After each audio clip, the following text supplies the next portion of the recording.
Good morning बच्चों। सो जैसे जैसे हम लोग क्लासेस में आगे बढ़ रहे हैं तो उसी क्लासेस की कॉन्टिन्यूटी में हम लोग फंजाई का क्लासिफिकेशन और उनके क्लासेस के बारे में बात कर रहे थे। आपको याद होगा हम लोगों ने फंजाई की 4 क्लासेस पढ़ी थी और चारों क्लासेस के नाम थे phycomycetes, ascomycetes, basidiomycetes, Deuteromycetes. So basically मैं वही सारी चीज़ें दोबारा से उनको आगे बढ़ाने आया हूँ। So these were the classes. एक तो थी फाइकोमाइसिटीज, दूसरी क्लास थी एस्कोमाइसिटीज,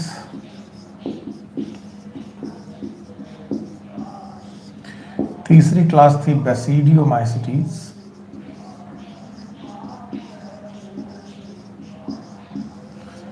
और चौथी क्लास थी Deuteromycetes.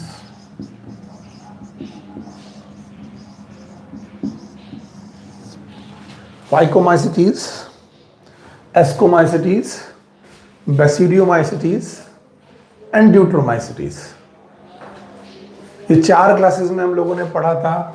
This was known as algal fungi. Alga जैसे फंजाई थे, इनका डिटेल मैंने पढ़ा दिया था आपको, algal fungi. Ascomycetes were known as sac fungi. Basidiomycetes are known as club fungi. And then deuteromycetes is imperfect fungi और fungi imperfecti। ये 4 क्लासेस मैंने आपको पहले पढ़ा रखी हैं और अगर आपने नहीं पढ़ी हैं तो जाकर के वीडियोस देखिए, पुराने वीडियोस, यानी इसके पहले की क्लास के वीडियोस देखिए। चलिए एक एक करके सारे फंजाइज को हम लोगों ने बात करना चालू किया था, जिसमें से फाइकोमाइसिटीज तक हम लोग पूरा पढ़ चुके थे।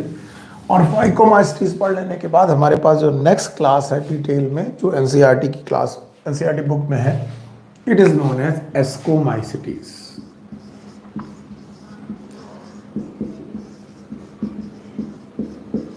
सो हमारी अगली क्लास है एस्कोमाइसिटीज, जिसे हमें डिटेल में पढ़ना है। अब मैं ये बता दूं, जो लोग आज हमें ज्वाइन कर रहे हैं या इसके पहले कभी इस चैप्टर को नहीं पढ़े, उनके लिए मुश्किल हो सकती है। इसलिए जब भी इन क्लासेस में बैठे, पहले से बता दूं, जब भी इन क्लासेस में बैठे तो पुराना लेक्चर रिवाइज करके बैठे। बड़ा मुश्किल आएगी और काफ़ी मुश्किलें आती हैं, फिर आप लोग कहते हो समझ में नहीं आ रहा, और वो ठीक बात नहीं होती। ठीक है, चलिए। सो हमारी नेक्स्ट क्लास है में हम लोग बताने जा रहे हैं what is ascomycetes. They are commonly known as sac fungi.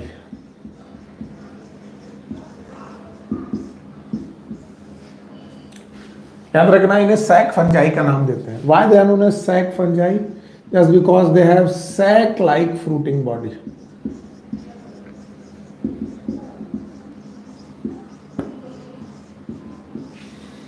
आपसे जैसे मैं कोई बात बताता हूं, आपको समझ में आता, व्हाट इज फ्रूटिंग बॉडी?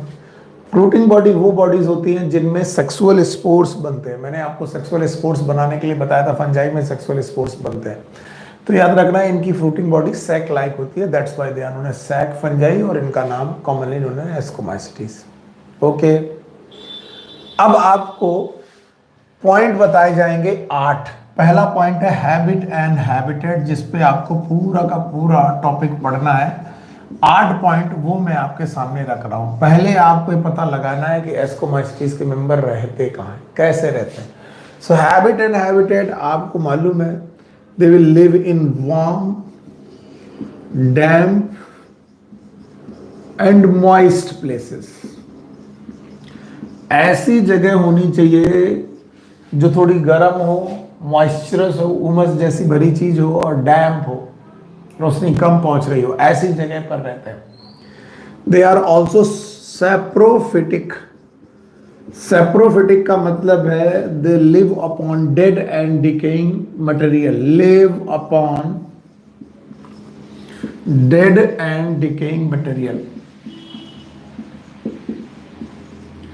सड़ी गली चीजों में ये पाए जा सकते हैं, यानी ज्यादातर फंगस सड़ी गली चीजों में ही पाए जाते हैं, क्योंकि उनका नेचर सैप्रोफिटिक होता है। इसके अलावा बुक लिखती दे में भी कोप्रोफिलस।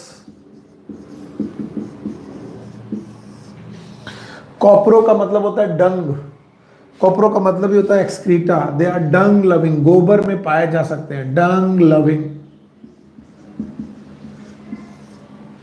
दे में भी कोप्रोफिलस, दे में भी saprophytic, warm, dam and moist places में रह सकते हैं। ये हो गया हैबिट एंड हैबिटेट। अगर 8 पॉइंट आपको नहीं मालूम है तो आप क्लास में बेवकूफ़ी कर रहे हैं, आपको ये मालूम ही नहीं है कि मैं किन 8 पॉइंट पर आपको डिस्कस करता हूँ। मेरा पहला पॉइंट रहता है हैबिट एंड हैबिटेट। अगर जिनको नहीं मालूम है वो रिवाइज करने जाएंगे। हैबिट हैबिटेट मतलब और कहाँ रहते हैं और कैसे रहते हैं। तो मैंने बोला वार्म, डैम, मॉइस्ट प्लेसेस में रह सकते हैं, saprophytic and dead and decaying material में रह सकते हैं, कोप्रोफिलस एंड डंग लविंग, गोबर में रह सकते हैं, अस्तबल में पड़े हुए गोबर में रह सकते हैं, तो they are dung loving. Habit and habitat के बाद आपको पढ़ना होता है फॉर्म। तो फॉर्म में most of the member are multi cellular. Most of the members इनमें मल्टी सेलुलर हैं, ज्यादातर मेंबर इनके मल्टी सेलुलर हैं। इन्होंने एक आधा एग्जाम्पल भी दिया। इन्होंने एग्जाम्पल के नाम पर इन्होंने पेनिसिलियम का एग्जाम्पल दे दिया। बोला आप पेनिसिलियम के बारे में ये पेनिसिलियम वही फंगस है जिससे पेनिसिलिन नाम की एंटीबायोटिक बनाई गई है। आपको याद है पेनिसिलिन नाम की एंटीबायोटिक आपको पढ़ाई जाती है, तो पेनिसिलियम वो फंगस है जिससे पेनिसिलिन नाम की एंटीबायोटिक बनाई जाती है। तो most of the member are multi cellular. Okay, यहां पर एक एक्सेप्शन है, एक ही एक्सेप्शन है, ज्यादा नहीं है। एक यूनिसेलुलर मेंबर भी है इनका, जिसको हम लोग ईस्ट के नाम से जानते हैं। और ये ईस्ट को बोटेनिकली हम लोग बोलते हैं सैक्रोमाइसीस सेरिविसी। सो रादर मैं सैक्रोमाइसिस बोल दूं, इसकी डिफरेंट स्पीसीज हो सकती हैं, इट इज सैक्रोमाइसिस। सो याद रखना, फॉर्म में हम लोगों ने पढ़ा है कि वो मल्टी सेलुलर है कि यूनिसेलुलर है। तो हमने अपने एग्जाम्पल से जाना कि इनके ज्यादातर मेंबर मल्टी सेलुलर है, कुछ मेंबर यूनिसेलुलर है, और जो मेंबर यूनिसेलुलर है उनमें से सैक्रोमाइसिस ईस्ट एक एग्जाम्पल है। मल्टी सेलुलर मेंबर में पेनिसिलियम का एग्जाम्पल है। अच्छा, या मल्टी सेलुलर हो या यूनिसेलुलर हो, all of them are eukaryotic. सब के सब इनमें से यूकैरियोटिक हैं। यूकैरियोटिक होने का मतलब है इनके पास ट्रू न्यूक्लियस है। ट्रू न्यूक्लियस होने का मतलब है जब आप इनकी सेल के अंदर पहुंचेंगे तो इनका न्यूक्लियस जो होगा वो वेल फॉर्म होगा, ट्रू न्यूक्लियस होगा।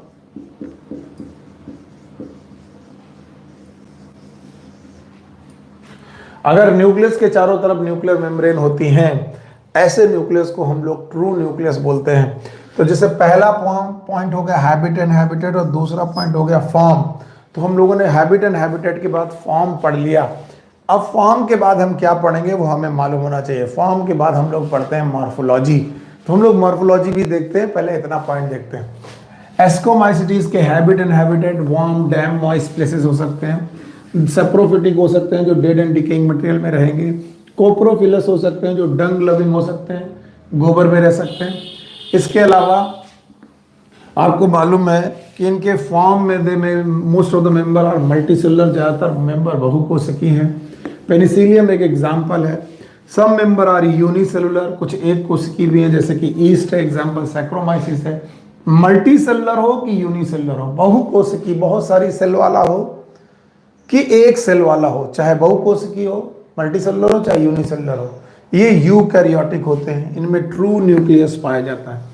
और अगर ट्रू न्यूक्लियस पाया जाता है तो हम कह सकते हैं कि ट्रू न्यूक्लियस वाले लोग यूकैरियोटिक लोग हैं। तो habit and habitat and form हो गया। इसके बाद आती है मॉर्फोलॉजी। अगर आपको मॉर्फोलॉजी के बारे में बात की जाए वो कैसी होती है, तो जो मॉर्फोलॉजी हम बात कर रहे हैं वो मल्टी सेलुलर फंजाई की बात कर रहे हैं। मल्टी सेलुलर, क्योंकि यूनिसेलुलर फंजाई तो एक कोशिकी था, ईस्ट था, एक कोशिका था, तो उसकी मॉर्फोलॉजी क्या होगी, एक सेल होगी। लेकिन यहाँ मल्टी सेलुलर ऑर्गेनिज्म के बारे में जब हम बात करेंगे, सो इनकी बॉडी में जो हाइफा होंगे और माइसीलियम होगी, मैंने बोला था network of the hypha, it is known as mycelium. याद रखने वाली बात है, इनमें ब्रांच और सेप्टेट हाइफा होंगे। अगर आप भूले नहीं हैं तो ब्रांच और सेप्टेट हाइफा का मतलब है हर एक सेल जो होगी वो अलग अलग सेप्टा के साथ अलग अलग न्यूक्लियस रखेगी। तो हम लोग कह सकते हैं कि they have branched, septate, Haifa and mycelium.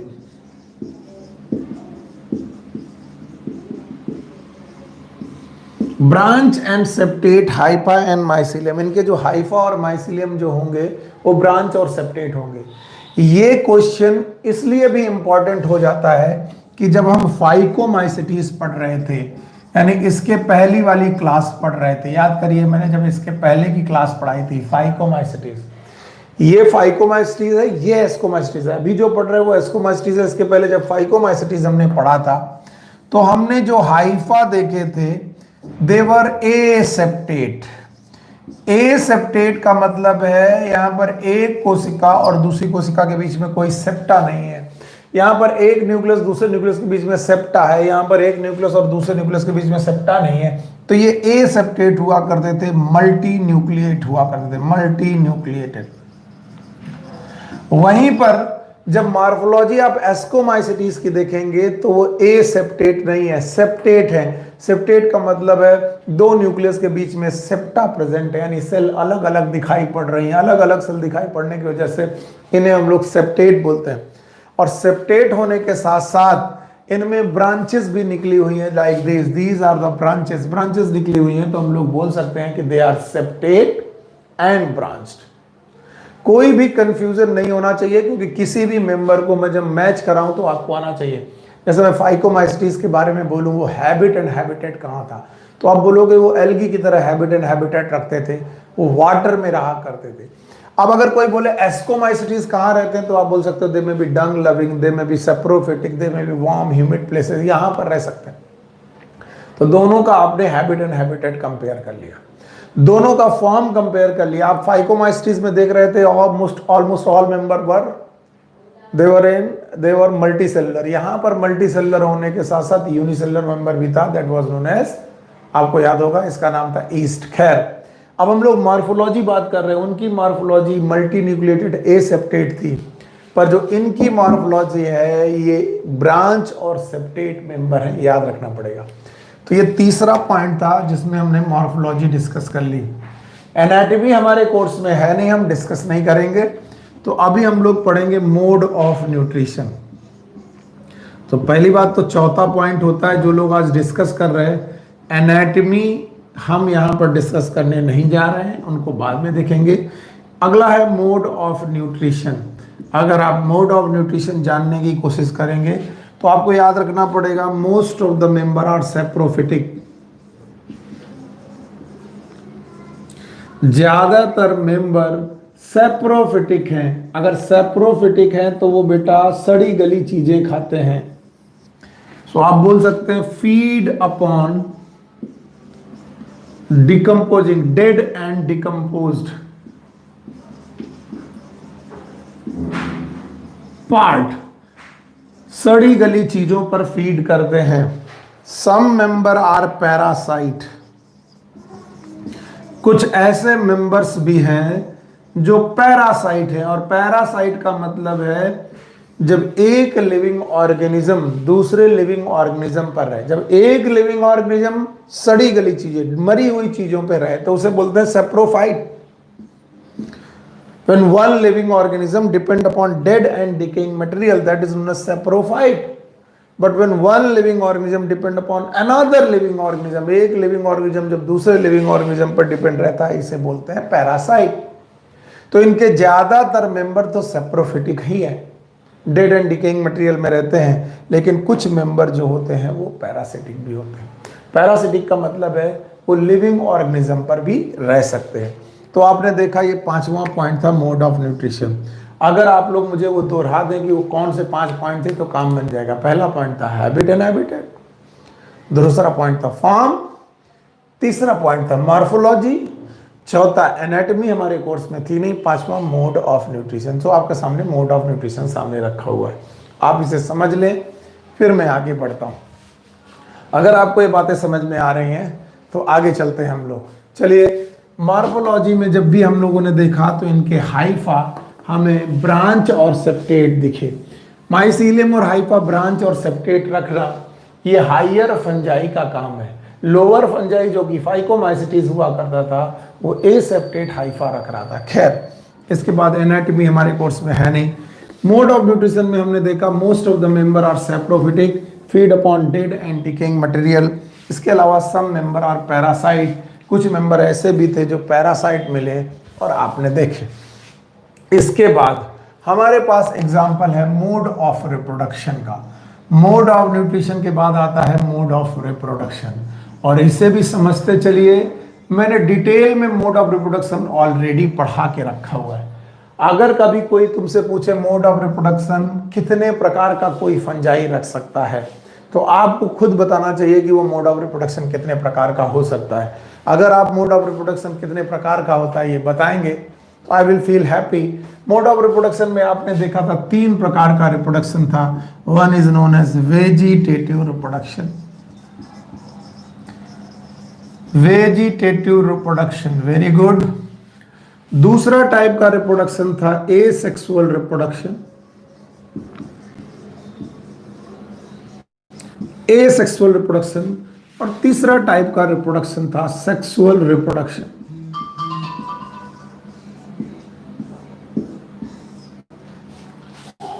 से देखें, vegetative reproduction, asexual reproduction and sexual reproduction. Phycomycetes में भी यही तीनों प्रकार के रिप्रोडक्शन पाए जाते थे। फाइकोमाइसिटीज वो जो ग्रुप हमने पहले पढ़ा। एस्कोमाइसिटीज में भी यही 3 प्रकार के रिप्रोडक्शन पाए जाते हैं, लेकिन तीनों में डिफरेंस क्या है देखिए। वेजिटेटिव रिप्रोडक्शन में most of the member they perform fragmentation, ज्यादातर मेंबर फ्रेगमेंटेशन परफॉर्म करते हैं। फ्रेगमेंटेशन का मतलब है एक फंजाई का फ्रेगमेंट टूटा और वो टूटे हुए फ्रेगमेंट से पूरा फंजाई बन गया। एक फंजाई का फ्रेगमेंट टूटा और टूटे हुए फ्रेगमेंट से पूरा फंजाई बन गया, प्रोसेस का नाम फ्रेगमेंटेशन। इसके अलावा आपको मैंने ईस्ट पढ़ाया है, सैक्रोमाइसिस, ईस्ट पढ़ाया है। ईस्ट बडिंग भी करता है, ये याद रखिएगा, बडिंग भी हो सकती है, ईस्ट में होती है। इसके अलावा फिजन नाम का भी रिप्रोडक्शन कर सकते हैं, वो फिजन। तो वेजिटेटिव रिप्रोडक्शन में फ्रेगमेंटेशन, बडिंग और फिजन तीनों प्रकार का रिप्रोडक्शन हो सकता है, लेकिन most common is fragmentation, most common. यानी ज्यादातर मेंबर फ्रेगमेंटेशन नाम का वेजिटेटिव रिप्रोडक्शन करते हैं, ये आपको मालूम होना चाहिए ना। एसेक्सुअल रिप्रोडक्शन में zoospores and a planospores are rare. NCERT तो बोलती है प्रेजेंट ही नहीं होते, मैं तो रेयर शब्द यूज कर रहा हूं कि इनमें एसेक्सुअल रिप्रोडक्शन के दौरान जू स्पोर और ए प्लानोस्पोर नहीं बनते हैं, ऐसा मानना है। मान लेते हैं क्योंकि ये लैंड फंजाई हैं, टेरेस्ट्रियल फंजाई हैं, जू स्पोर वहां बनता है जहां पर वाटर हो, और वाटर वाला फंजाई था फाइकोमाइसिटीज। तो ये पानी में नहीं है, इसलिए जू स्पोर और ए प्लानोस्पोर जनरली नहीं बनते। तो फिर कैसे बनते हैं, क्या बनते हैं? इनकी हाइफा में, मैंने बताया था, इनके हाइफा में एक्सोजिनस एक स्ट्रक्चर बनता है, and this structure is known as conidiophore. इस शब्द को भूलिएगा मत, कोनिडियोफोर्स। पहली बात तो यह है फंगल हाइफा। फंगल हाइफा के टॉप पर यहां पर एक स्ट्रक्चर बना, नाम है कोनिडियोफोर, और इस कोनिडियोफोर के अंदर एक्सोजिनसली, एक्सोजिनस अंदर क्या बोले, एक्सोजिनस स्ट्रक्चर पर बाहर की तरफ उभरे हुए कुछ बेटा स्ट्रक्चर बनते हैं। These spore like structure are known as conidia. So याद रखना, एसेक्सुअल रिप्रोडक्शन के दौरान दे फॉर्म द कोनिडिया। और एक और चीज याद रखनी पड़ेगी, मैं यहां लिख दे रहा हूं, conidia are exogenous, exogenous structure. ये क्वेश्चन कई बार पूछा गया है कि एक्सोजिनस का मतलब क्या है। ये जो कोनिडियोफोर में इन कोनिडिया का फॉर्मेशन होता है, या हाइफा के रेस्पेक्ट में इन कोनिडिया का फॉर्मेशन होता है, सो ये बॉडी के अंदर नहीं बल्कि बॉडी में आउटसाइड की तरफ बनते हैं, उभार की तरह ये स्पोर्स लाइक स्ट्रक्चर बनते हैं, and that's why they are known as exogenous. बाहर की तरफ बनने वाले spore like structure known as conidia. और इसमें भी कॉन्सेप्ट रट्टा नहीं है। इसके पहले मैंने फाइकोमाइसिटीज आपको पढ़ाई, और फाइकोमाइसिटीज में मैंने आपको फ्लैजला वाला स्पोर पढ़ाया था, जू स्पोर, जो कि मूव करता था। नॉन मोटाइल स्पोर पढ़ाया, ए प्लानो स्पोर जो कि मूव नहीं करता था, लेकिन वो दोनों स्पोर बेटा एल्गी जैसा करेक्टर, एल्गी जैसे करेक्टर वाले फंजाई में थे। और ये फंजाई एल्गी वाला करेक्टर नहीं रख रहा, ये ऑलमोस्ट ट्रू फंजाई है, और इसलिए इन्होंने वो दोनों स्पोर बनाने की बजाय कोनिडिया बनाई है एज अ एसेक्सुअल रिप्रोडक्शन का। एसेक्सुअल रिप्रोडक्शन में इन्होंने कोनिडिया बनाया, और ये कोनिडिया हाइफा के एक्सोजिनस, बार बार बोल रहा हूं एक्सोजिनस है, और वहां पर कोनिडियोफोर में ये स्ट्रक्चर बनाए, ये एक्सोजिनस नाम से कई बार पूछे गए। और जब आप इस बात को समझ लेंगे कि वेजिटेटिव और एसेक्सुअल रिप्रोडक्शन हो गया, तो बाद में आएगा सेक्सुअल रिप्रोडक्शन। अब सेक्सुअल रिप्रोडक्शन बहुत ही पिक्यूलियर है, इसके बारे में मैं बता चुका हूं। पिक्यूलियर क्यों है? क्योंकि आपको मालूम है दो फंगस, एक जो बिहेव करेगा मेल की तरह और दूसरा जो बिहेव करेगा फीमेल की तरह। सो मेल की तरह बिहेव करने वाले के पास मेल गैमिटेंजिया होगी, गैमिटेंजिया वो स्ट्रक्चर होता है जिसमें गैमीट बनता है, और फीमेल की तरह बिहेव करने वाले में फीमेल गैमिटेंजिया होगी। मेल गैमिटेंजिया और फीमेल गैमिटेंजिया से बनेंगे गैमीट्स, मेल गैमीट्स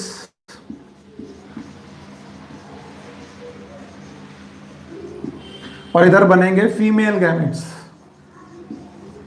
और अगर आपको याद है कि इन मेल गैमीट और फीमेल गैमीट में पहला स्टेप होगा प्लाज्मोगैमी, याद करिए प्लाज्मोगैमी, अगर आप भूले नहीं है तो प्लाज्मोगैमी के दौरान, मैं कोशिश करता हूं दोबारा बनाने की जो मैंने आपको पढ़ाया था, प्लाज्मोगैमी के दौरान मेल गैमीट और फीमेल गैमीट के अपने साइटोप्लाज्म फ्यूज करेंगे। साइटोप्लाज्म फ्यूज कर गए, साइटोप्लाज्म फ्यूज हो गए, प्लाज्मोगैमी हो गई। प्लाज्मोगैमी के बाद यहां डाइकैरियन नाम का स्ट्रक्चर पैदा होगा, डाइकैरियन, क्योंकि दोनों न्यूक्लियस अभी फ्यूज नहीं हुए हैं, मैं ये डिटेल में पढ़ा चुका हूं पहले भी ना। प्लाज्मोगैमी के बाद इनमें बहुत बाद कैरियोगैमी होने की कोशिश करेगी, और जब कैरियोगैमी हो रही होगी तब तक इनमें फ्रूटिंग बॉडी बन चुकी होंगी, फ्रूटिंग बॉडी बन चुकी होंगी। सो प्लाज्मोगैमी और कैरियोगैमी के बाद इनके पास फ्रूटिंग बॉडी बन चुकी हैं। नो डाउट इसके अंदर जाइगोट है, पर जाइगोट के साथ साथ इनके पास फ्रूटिंग बॉडी बन चुकी हैं।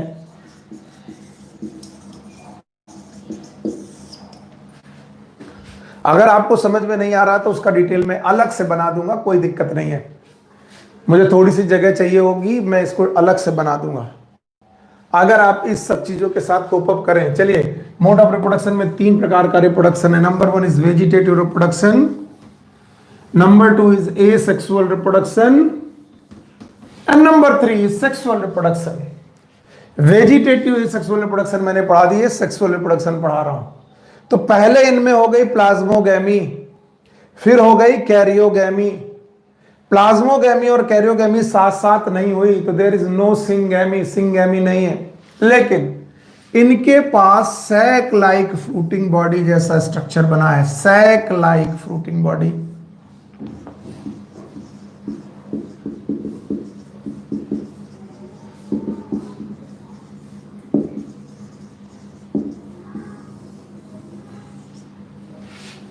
और इस सैक लाइक फ्रूटिंग बॉडी का नाम होगा एस्कोकार्प। कार्प का मतलब ही है बेटा फ्रूटिंग बॉडी, और इसी एस्कोकार्प के अंदर वो स्ट्रक्चर पड़ा हुआ है जिसका नाम है जाइगोट।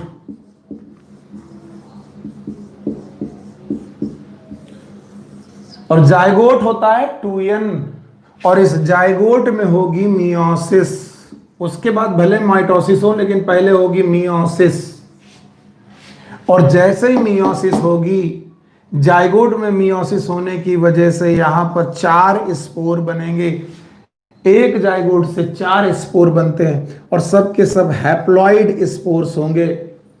अब चूंकि ये हैप्लॉइड स्पोर्स बेटा बने हैं सैक के अंदर, एस्कस के अंदर, सैक एस्कोकार्बिन के पार्ट होंगे सैक एस्कस, और इन बेटा स्पोर को हम लोग बोलेंगे एस्कोस्पोर्स।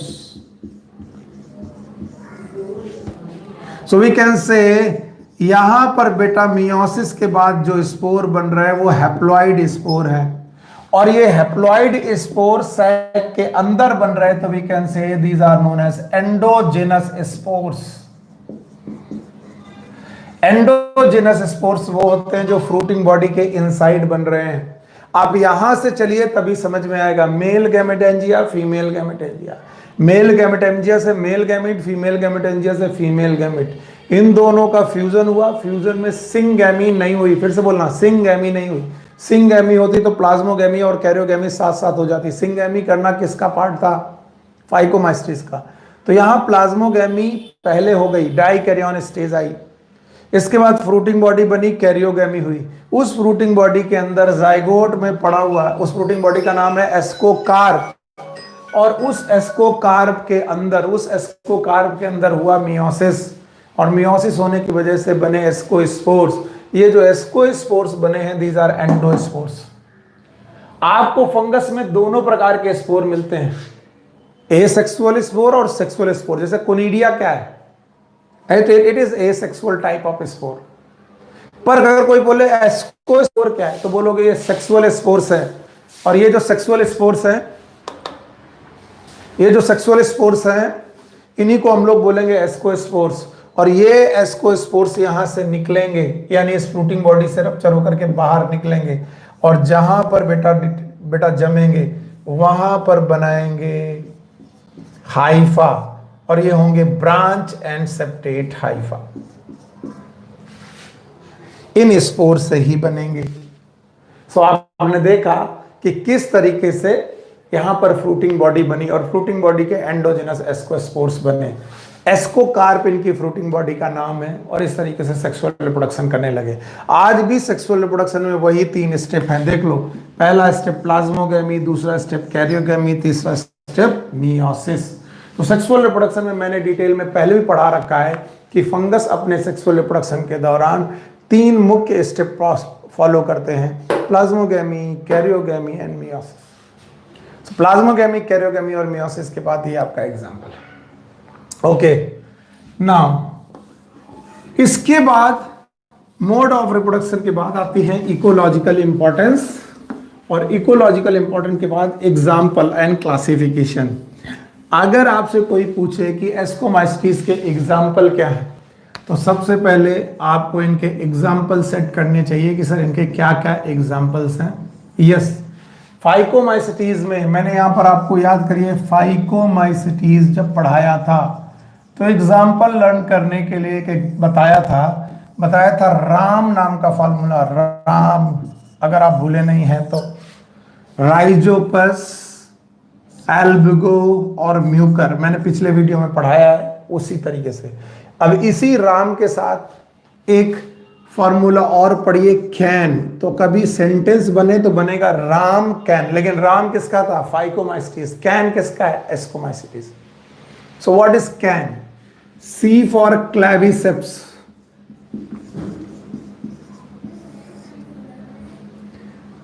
A for aspergillus,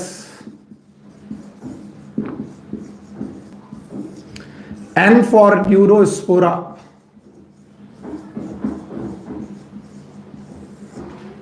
और इनकी अपनी अपनी इनकी इकोलॉजिकल इंपॉर्टेंस है, ठीक है। जिनमें से न्यूरोस्पोरा जेनेटिकल स्टडीज के लिए बहुत यूज होता है, जेनेटिकल स्टडीज के लिए।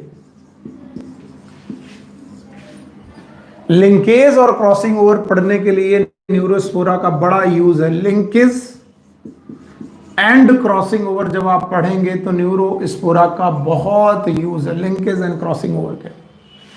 और लिंकेज और क्रॉसिंग ओवर को पढ़ने के लिए मॉर्गन ने ड्रोसोफिला को यूज किया था, आपको याद है Drosophila, and that's why Neurospora is also known as Drosophila of plant kingdom.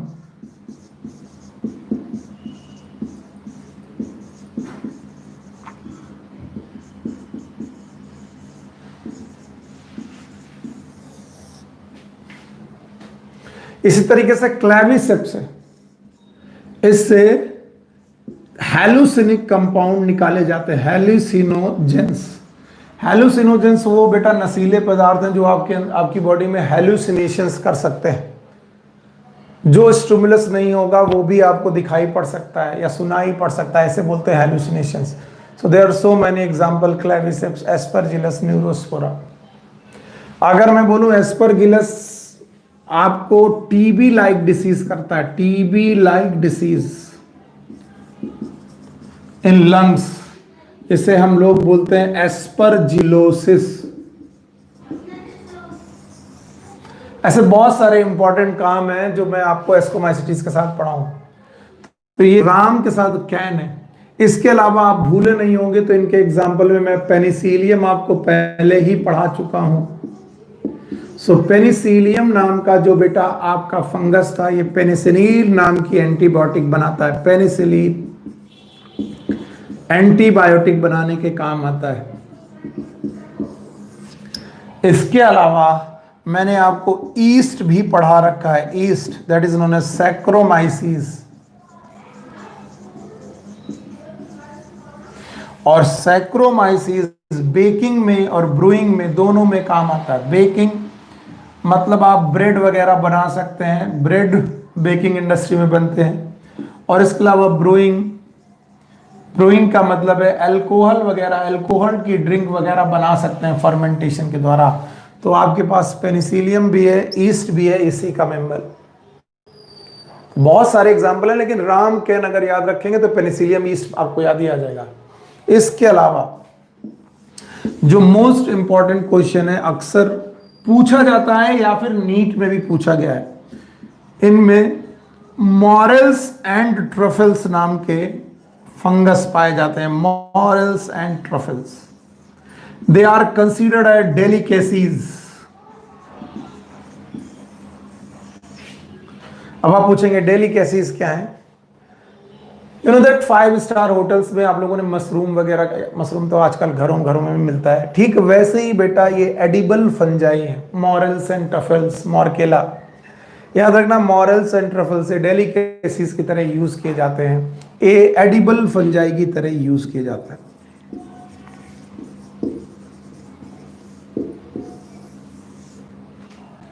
तो ये था टोटल एस्कोमाइसिटीज जो आपको मालूम होना चाहिए, जिसके बारे में आपको ज़्यादातर सारी चीज़ें मैंने जो आपकी एनसीईआरटी में लिखी हैं वो मैंने बता दी। तो फाइकोमाइसिटीज का एग्जाम्पल था राम, एस्कोमाइसिटीज का एग्जाम्पल हो गया कैन, कैन में हो गया क्लेविसेप्स, एस्परजिलस, न्यूरोस्पोरा। इसके अलावा पेनिसिलियम ईस्ट, पेनिसिलियम से पेनिसिलिन नाम की एंटीबायोटिक, और ईस्ट से सैक्रोमाइसिस नाम है, इससे बेकिंग और ब्रूइंग कर सकते हैं। इसके अलावा मॉरेल्स एंड ट्रफल्स जो एज अ डेलिकेसीज यूज किए जाएंगे और एडिबल फंजाई हैं जिन्हें खाया जा सकता है। अभी मैं आपको दूसरा एडिबल फंजाई भी अलग क्लास में पढ़ाने की कोशिश करूंगा, वो आप देखिएगा। सो फाइकोमाइसिटीज के बाद आपके पास एस्कोमाइसिटीज का पूरा एग्जाम्पल और तरीके मैंने आपको सिखा दिए। So this was the ascomycetes for you.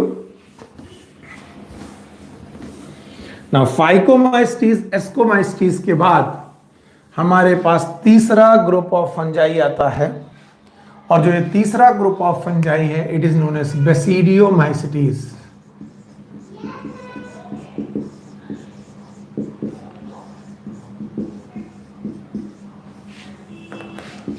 Commonly known as club fungi.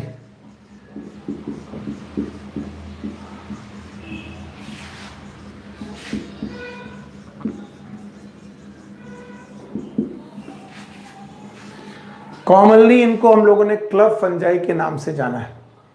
आपको भी जानना चाहिए क्लब फंजाई क्या है, ठीक है। अब वही 8 पॉइंट है। पहला बात है habit and habitat, moist, cool, dam places.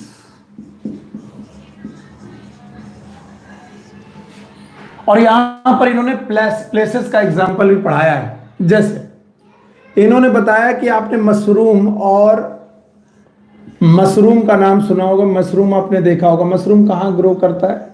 सड़ी गली चीजों के ऊपर।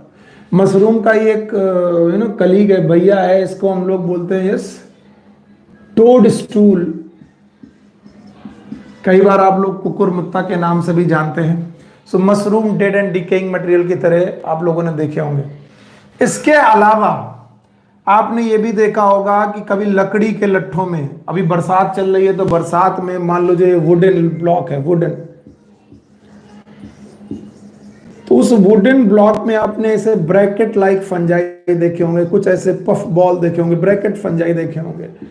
आपने देखा होगा लकड़ी के लट्ठों पे, अगर गांव में रहने वाले हैं तो आपने देखा होगा ब्रैकेट जैसे फंजाई वहां पर ग्रो कर रहे हैं, these are known as bracket fungi. इसके अलावा मशरूम जैसे दिखने वाले छोटे छोटे पफ बॉल जैसे स्ट्रक्चर आपको दिखेंगे, these are known as puff balls.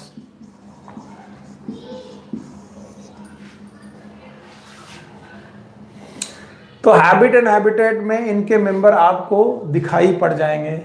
Moist cool dam places में जैसे मशरूम है, ब्रैकेट फंजाई, ये पफ बॉल्स हैं। इसके अलावा वो कहते हैं रस्ट और स्मट्स, रस्ट और स्मट भी इसी ग्रुप के मेंबर हैं। मैं आप लोग देखेंगे मैंने mushroom, bracket fungi, puff ball से रस्ट और स्मट को अलग कर दिया। क्यों?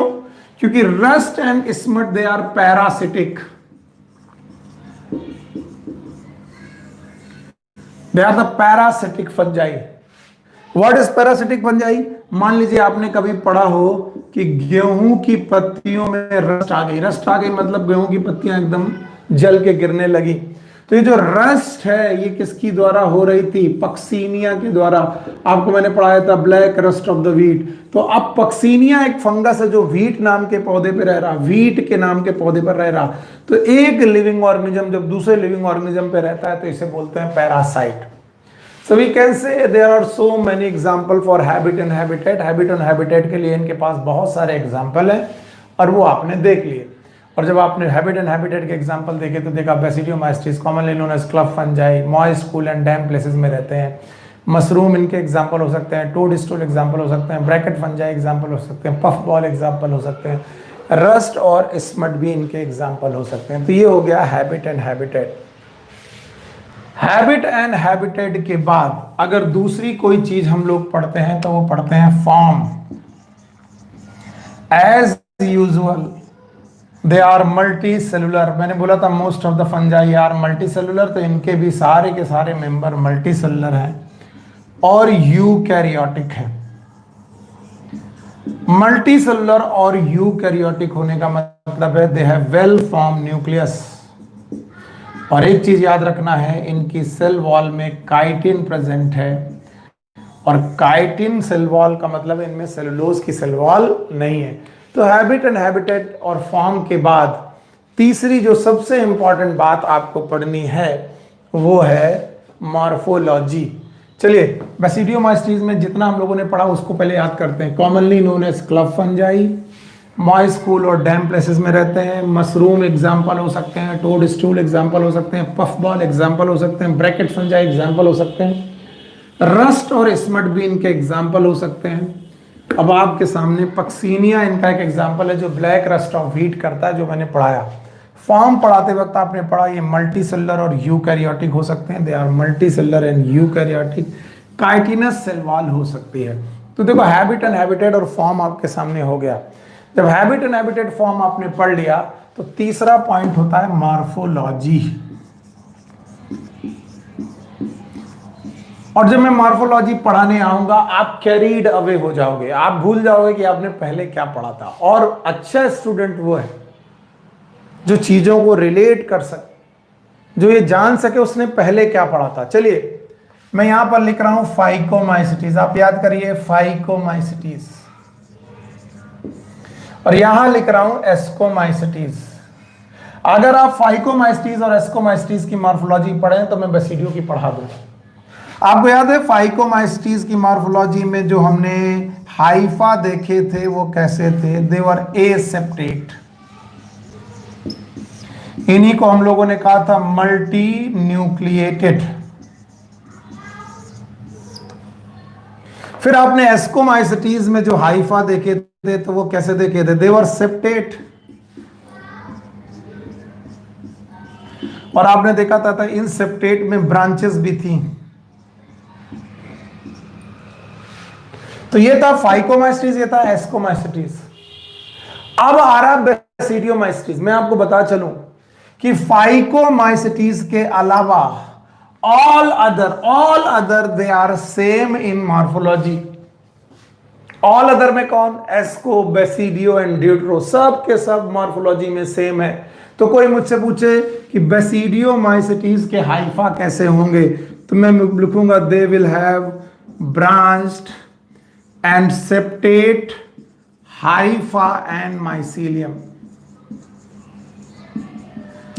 इनके पास ब्रांच और सेप्टेट हाइफा और माइसीलियम होंगे।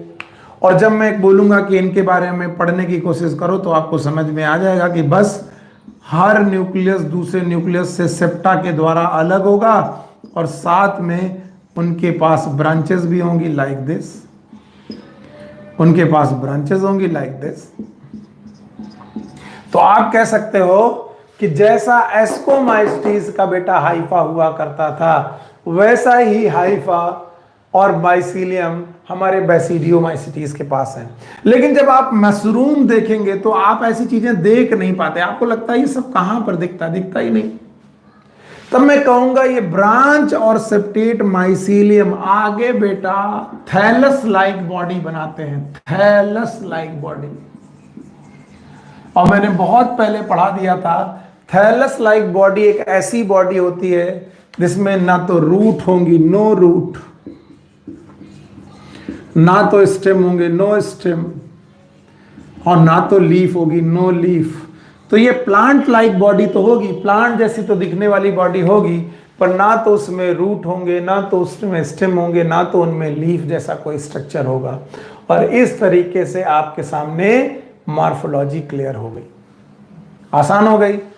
अब अगर कोई मॉर्फोलॉजी तीसरे पॉइंट के बाद बोले एनाटॉमी पढ़ा दीजिए सर, तो मैं शुरुआत से बता रहा हूं एनाटॉमी फंगस की पढ़ने लायक नहीं है या एनसीईआरटी में दी नहीं गई है। तो हम लोग जो चीज एनसीईआरटी में नहीं दी गई है उसको अवॉइड करते हैं। और एनाटॉमी ऐसे वहां पर कोई डिटेल में है भी नहीं कि सर बहुत अच्छी क्या चीज है जो एनाटॉमी पढ़ा दी जाए। ओके, सो इस तरीके से हम लोगों ने 4 पॉइंट अपने खत्म कर लिए।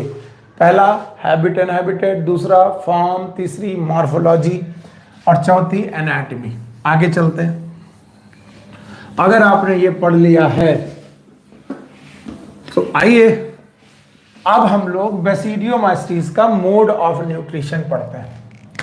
सो ऊपर हम लोग हेडिंग वही डाल दें, it is known as basidiomycetes.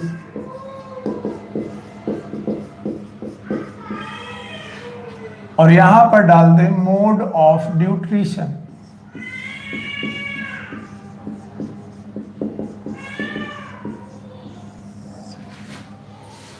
याद लिख लीजिए, most of the member are saprophyte,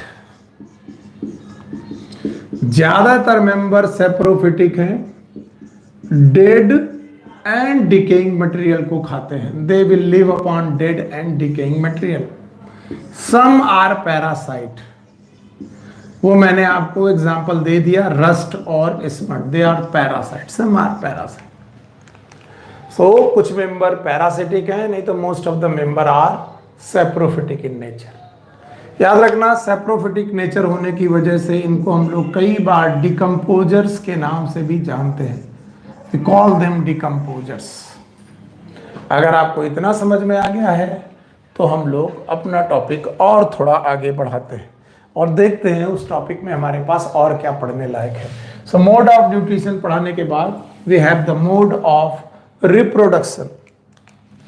so Basidiomycetes का मोड ऑफ रिप्रोडक्शन।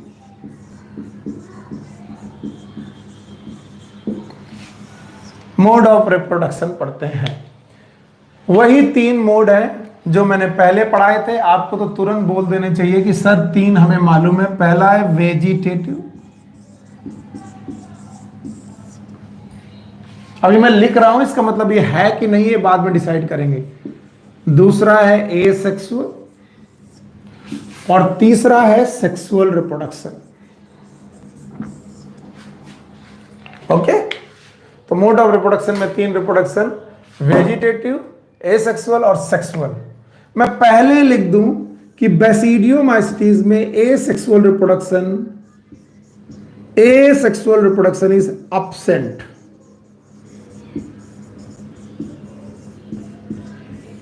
ये absent होता है। अब आपको कुछ ऐसा सुना सुना लग रहा होगा कि सर ने तो ड्यूट्रोमाइसिटीज में एब्सेंट बताया था। हाँ, ड्यूट्रोमाइसिटीज में सेक्सुअल रिप्रोडक्शन एब्सेंट है, बहुत कंफ्यूजन करते हैं बच्चे। पर बेसिडियोमाइसिटीज में एसेक्सुअल रिप्रोडक्शन एब्सेंट है, ये आपको बहुत तेजी से बहुत बढ़िया से लिखना है। और वेजिटेटिव रिप्रोडक्शन में ये लोग फ्रेगमेंटेशन करते हैं, मैंने पहले ही पढ़ा दिया था फ्रेगमेंटेशन क्या है, वो आपको पहले पढ़ाया जा सकता है। बॉडी में फ्रेगमेंटेशन हो, फ्रेगमेंट बने और दूसरी बॉडी बन जाए। सो वेजिटेटिव रिप्रोडक्शन में they perform fragmentation. Asexual reproduction absent है, यानी एसेक्सुअल रिप्रोडक्शन नहीं है। और सेक्सुअल रिप्रोडक्शन तो बहुत ही कॉम्प्लेक्स सेक्सुअल रिप्रोडक्शन है, अजीब तरीके का सेक्सुअल रिप्रोडक्शन है, याद रखना। In sexual reproduction no true gametes, इनमें ट्रू गैमीट्स का फॉर्मेशन नहीं है। They will not have the true gametes, इनके पास ट्रू गैमीट्स नहीं है। फिर सेक्सुअल रिप्रोडक्शन कैसे है? इनकी बॉडी की सोमैटिक सेल, सोमैटिक सेल्स या इन्हीं को हम लोग बोलते हैं वेजिटेटिव सेल्स। सोमैटिक सेल्स और वेजिटेटिव सेल, जो बेटी बॉडी की वेजिटेटिव सेल्स है, ये वेजिटेटिव सेल उन्हीं 3 स्टेप में जाते हैं। यानी कि एक वेजिटेटिव सेल मेल की तरह बिहेव करेगी, दूसरी वेजिटेटिव सेल फीमेल की तरह बिहेव करेगी। No true gamete but the somatic cell and vegetative cell fuse करने जा रहे हैं। और फ्यूज करते वक्त पहला जो फ्यूजन होगा आपको मालूम है, उस फ्यूजन के दौरान होगी प्लाज्मोगैमी।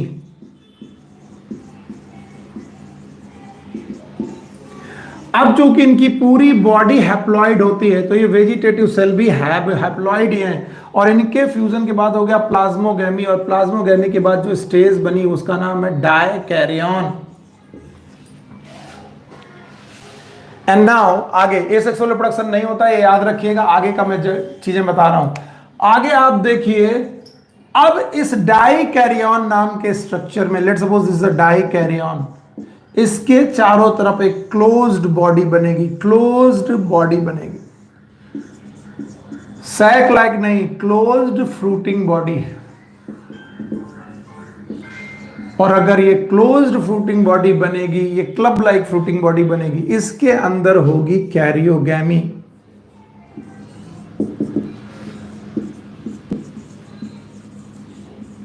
कैरियोगैमी। और इस क्लोज्ड फ्रूटिंग बॉडी का नाम होगा बेसिडियोकार्प। नाम याद रखिएगा, बेसिडियोकार्प। वहां था एस्कोकार्प। और इस बेटा बेसिडियोकार्प के अंदर प्रेजेंट है जाइगोट लाइक स्ट्रक्चर। हम उसे जाइगोट ही बोल सकते हैं, वैसे ट्रू गैमीट नहीं थे तो हम लोग जाइगोट बोलने में डरते हैं, लेकिन जाइगोट जैसा स्ट्रक्चर बोल सकते हैं, that is known as tune. और इस जाइगोट में होगी मियोसिस।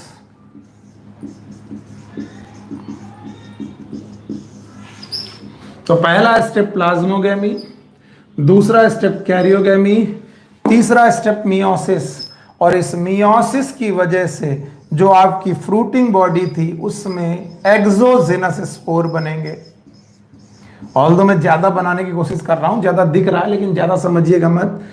एक्सोजेनस स्पोर बनेंगे, एक्सोजेनस सेक्सुअल स्पोर। आप अगर भूले नहीं हैं तो मैंने आपको एक एक्सोजेनस स्पोर पढ़ाया था, that was the asexual spore known as conidia. वो कोनिडिया था, लेकिन यहां पर जो एक्सोजेनस स्पोर बन रहा है वो फ्रूटिंग बॉडी के अंदर बन रहा। और चूंकि फ्रूटिंग बॉडी का नाम बेसिडियोकार्प है, ऐसे स्पोर को यहां नाम दिया गया है बेसिडियोस्पोर्स। चलिए मुझे बताइए, एस्कोमाइसिटीज का स्पोर क्या था? एस्कोस्पोर। और बेसिडियोमाइसिटीज के स्पोर का नाम क्या है? बेसिडियोस्पोर। तो दोनों में डिफरेंस क्या है? पहले दोनों की सिमिलरिटी, दोनों फ्रूटिंग बॉडी में बनते हैं, एक सैक लाइक फ्रूटिंग बॉडी में, एक बेटा क्लोज फ्रूटिंग बॉडी में। लेकिन एक बनता है endogenous, ascospore were the endogenous, पर ये वाला स्पोर बनता है एक्सोजिनस। इसी तरीके से मिलता जुलता एक एसेक्सुअल स्पोर लाइक स्ट्रक्चर बना था, दैट वाज इन कोनिडिया, वो भी एक्सोजिनस था, लेकिन ये सेक्सुअल स्पोर है, इसका नाम है बेसिडियोस्पोर्स। और इस तरीके से आपने बेटा आपने पढ़ लिया कैसे इनके रिप्रोडक्शन रिप्रोडक्शन होते हैं। तो आपने देखा 3 तरीके के रिप्रोडक्शन, और तीनों रिप्रोडक्शन आपको मालूम है। पहला रिप्रोडक्शन वेजिटेटिव, जिसमें फ्रेगमेंटेशन आपको मालूम होना चाहिए। दूसरा तरीके का रिप्रोडक्शन जो आपको पढ़ना था, that was yes asexual. Yes, Basidiomycetes में एसेक्सुअल रिप्रोडक्शन नहीं होता है। और तीसरे तरीके का रिप्रोडक्शन है सेक्सुअल, और सेक्सुअल रिप्रोडक्शन में ट्रू गैमीट ना बन के बेटा सोमैटिक सेल या वेजिटेटिव सेल आपस में फ्यूज करती हैं, और उन्हीं 3 स्टेप के द्वारा फ्यूज करती हैं। कौन कौन? पहला है प्लाज्मोगैमी, दूसरा है कैरियोगैमी, तीसरा है मियोसिस। यानी डाइकैरियन स्टेज इनके भी लाइफ में आता है। तो कोई पूछे डाइकैरियन स्टेज किन 2 फंगस ग्रुप के लाइफ में आता है? एक एस्कोमाइसिटीज, दूसरा basidiomycetes. And now last but not the least, it is examples.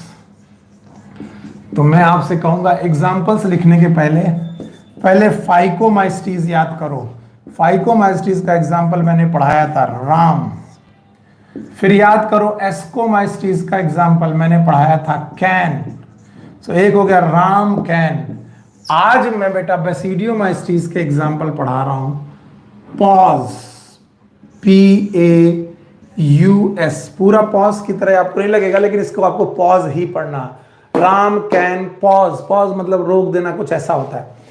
तो P is Puccinia, it is rust on wheat. Wheat, गेहूं में रस्ट की तरह बेटा होता है, जो मैंने आपको पढ़ाया था, rust on wheat. A is Agaricus, इसी को हम लोग मशरूम्स के नाम से जानते हैं। Some of the mushroom are edible, not all the mushroom are edible. सारे मशरूम खाने लायक नहीं होते, कुछ मशरूम खाए जा सकते हैं। US is Ustilago and Ustilago is smut. कई बार बच्चे मुझे रस्ट और स्मट में अंतर पूछते हैं कि सर रस्ट और स्मट समझ में नहीं आया। तो जब कभी किसी वेजिटेटिव पार्ट लाइक पत्तियों में बेटा ब्लैक स्पॉट आ जाए, या राख जैसा आ जाए, ब्लैक स्पॉट लाइक स्ट्रक्चर आ जाए, या नेक्रोसिस हो जाए, तो पत्तियों की इस नेक्रोसिस को हम लोग रस्ट बोलते हैं। पर smut is a necrosis of inflorescence. अगर इनफ्लोरोसेल्स यानी फ्लावर और उससे जुड़े हुए स्ट्रक्चर्स में बेटा आपको नेक्रोसिस दिख जाए, राख जैसा दिखने लगे, तो उसे बोलते हैं हम लोग स्मट। तो एक हो गई रस्ट, दूसरी हो गई स्मट। इस तरीके से हम लोगों ने बेसिडियोमाइसिटीज भी कंप्लीट कर लिया। तो हमारे पास 3 ग्रुप पूरी तरीके से हम लोग पढ़ चुके हैं, phycomycetes, ascomycetes and basidiomycetes. Last is deuteromycetes and last chapter के कुछ आखिरी part. So we will discuss it by tomorrow और इन नेक्स्ट क्लास। एक और बात है कि आप लोग लाइव क्लासेस में लाइव नहीं आते। आप जितने लोग भी मेंबर हैं उसमें से 10, 11, कभी कभी 8, कभी 9 लोग रहते हैं लाइव क्लासेस में। और मैंने आपको पहले ही बोला था कि लाइव क्लासेस का आपको रिकॉर्डेड वीडियो मिल जाता है, तो आप लोग सबसे लाइव क्लास करने का कोई मतलब नहीं। अभी आप लोगों ने जूम ऐप की तरह गूगल बेटा ऐप के बारे में भी सुना होगा। अब हम लोग लाइव क्लासेस को लाइव क्लासेस की तरह पढ़ाने जा रहे हैं। और लाइव क्लासेस को अगर हमने लाइव क्लासेस की तरह पढ़ाया, इसका मतलब है उनके रिकॉर्डेड वीडियो आपको मिलने बंद हो जाएंगे। सो हम लोगों ने बहुत 10, 11 क्लासेस कर ली हैं लाइव क्लासेस को लाइव की तरह।